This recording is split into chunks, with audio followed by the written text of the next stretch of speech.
हिमाचल प्रदेश में होने वाले उपचुनाव के लिए प्रचार अपने चरम पर है। इसी बीच फतेहपुर विधानसभा क्षेत्र से मारपीट का मामला सामने आया है।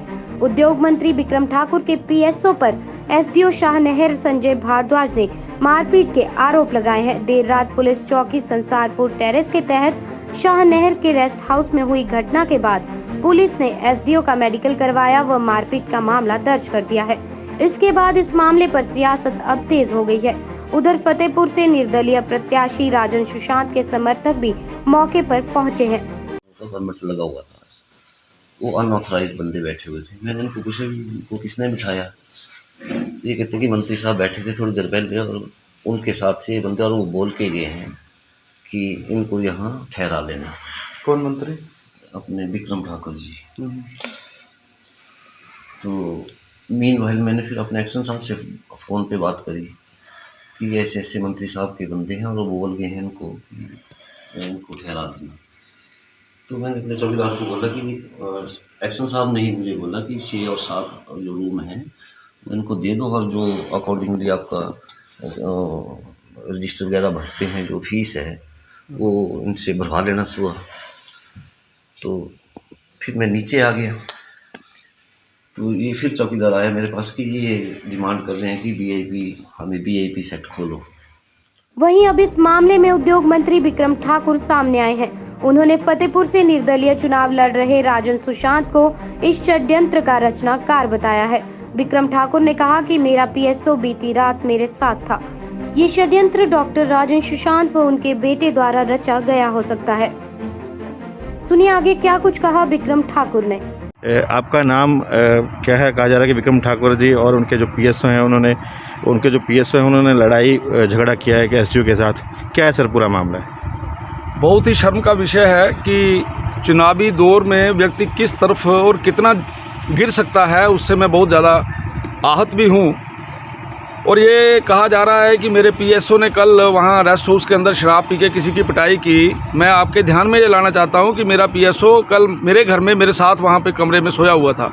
वहाँ हमारे में से कोई भी नहीं था, और ये केवल बदनाम करने के लिए सारा का सारा इस प्रकार की जो वीडियो और ऑडियोज़ हैं उसको वायरल किया गया है। उसमें कहीं भी किसी वीडियो में किसी ऑडियो में मेरे ना तो मेरा पीएसओ बोल रहा है, ना ही वो पीएसओ वहाँ पे प्रेजेंट है। वो केवल और केवल डॉक्टर राजन सुशांत जी इसका पॉलिटिकल माइलेज लेने के लिए इस प्रकार का काम कर रहे हैं, जो कि बहुत ही दुख वाला विषय है। और मुझे ये भी बताया गया है कि जो कर्मचारी है उसने इतनी ज़्यादा शराब पी रखी थी कि उससे बोला भी नहीं जा रहा था, और उसने जो वीडियो वायरल किया उसको देखें ध्यान से तो उसमें ये पता चलता है कि उस जो वो अधिकारी है उसने शराब पी हुई है और उसको कुछ पता नहीं चल रहा। इसलिए मेरा केवल निवेदन इतना है, राजनीति करिए लेकिन राजनीति का स्तर इतना ना गिराइए जिसके कारण से आपको अपने आप से शर्म आनी शुरू हो जाए।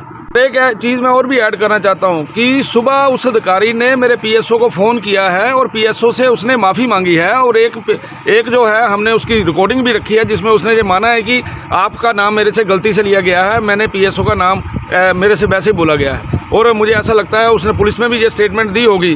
तो मैं ये चाहता हूं कि डॉक्टर राजन सुशांत जी या उनका बेटा इस प्रकार की घिनौनी हरकतें ना करें। लोग इस बात का जवाब देंगे, और अभी आने वाले दिनों में 30 तारीख को चुनाव है, और उस चुनाव में भारतीय जनता पार्टी का परचम लहराने से अब कोई रोक नहीं सकता। ये केवल और केवल षड्यंत्र जो है वो रचे जा रहे हैं। और कुछ लोगों की बात की जा रही है, वहाँ कुछ लोगों के बारे में बोला जा रहा है, पता नहीं किस पार्टी के थे, पता नहीं डॉक्टर राजन सुशांत जी ने भेजे हुए थे, पता नहीं वो किस प्रकार का। मेरे को तो मैं बड़ा ज़्यादा इस बात से परेशान हूँ कि किसी व्यक्ति का नाम नहीं, कोई कुछ नहीं, और फिर पार्टी को बदनाम करने की ये कोशिश की जा रही है, जो कि एक शर्मनाक घटना है। तो एसडीओ से जो लोग मिले वो कौन हो सकते हैं जिन्होंने आपका नाम लिया या आपके? मैं जानता नहीं हूँ, मेरे को मालूम नहीं है कौन है वहाँ पे। अब किसी का, जा तो वो एसडीओ नाम लेता, किसी का बताओ वो मेरे पीएसओ का नाम ले रहा है कि मेरे पीएसओ ने पिटाई की है, पीएसओ ने शराब पी हुई थी। पीएसओ मेरा कोई शराब नहीं पीता।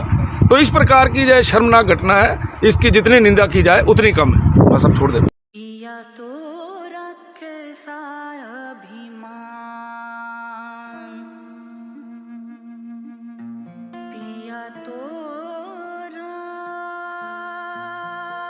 बीती यादों से नाता सहेजना सीखा, हाथ थाम कर जिनके चलना सीखा,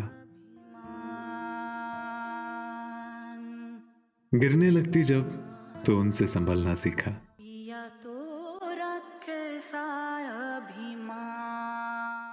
उनकी डांट से खुद को तराशना सीखा।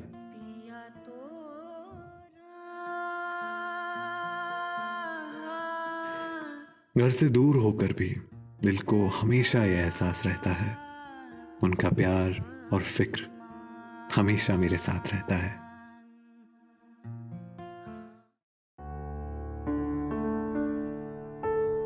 भूषण ज्वेलर्स, अनमोल रिश्तों के लिए।